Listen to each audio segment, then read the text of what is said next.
లోక్సభ ఎన్నికలు సమీపిస్తున్న వేళ తెలంగాణలో పొలిటికల్ హీట్ పెరిగింది. అధికార ప్రతిపక్షాల మధ్య సవాళ్లు రాజకీయం నడుస్తుంది. పోలింగుకు మరో 15 రోజులు మాత్రమే ఉండడంతో దూకుడు పెంచారు.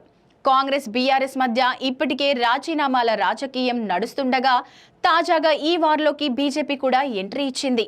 మాజీ మంత్రి హరీష్ రావు రాజీనామా సవాల్ మరవక ముందే బీజేఎల్పీ నేత ఏలేటి మహేశ్వర్ రెడ్డి సైతం రేవంత్ కు ఛాలెంజ్ విసిరారు.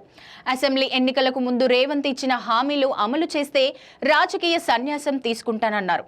స్పీకర్ ఫార్మాట్ లో రాజీనామా లేఖ సమర్పిస్తానన్నారు. ఇక ఎంపీ బండి సంజయ్ సైతం రేవంత్ ను టార్గెట్ చేశారు. కాంగ్రెస్ ఇప్పటి వరకు 6 గ్యారంటీలు అమలు చేసినట్లు నిరూపిస్తేనే కరీంనగర్ లోక్సభ పోటీ నుంచి తప్పుకుంటానన్నారు బండి సంజయ్. అక్కడితో ఆగకుండా కాంగ్రెస్ కు ప్రచారం కూడా చేస్తానన్నారు. Date and time నిర్ణయించాలన్నారు.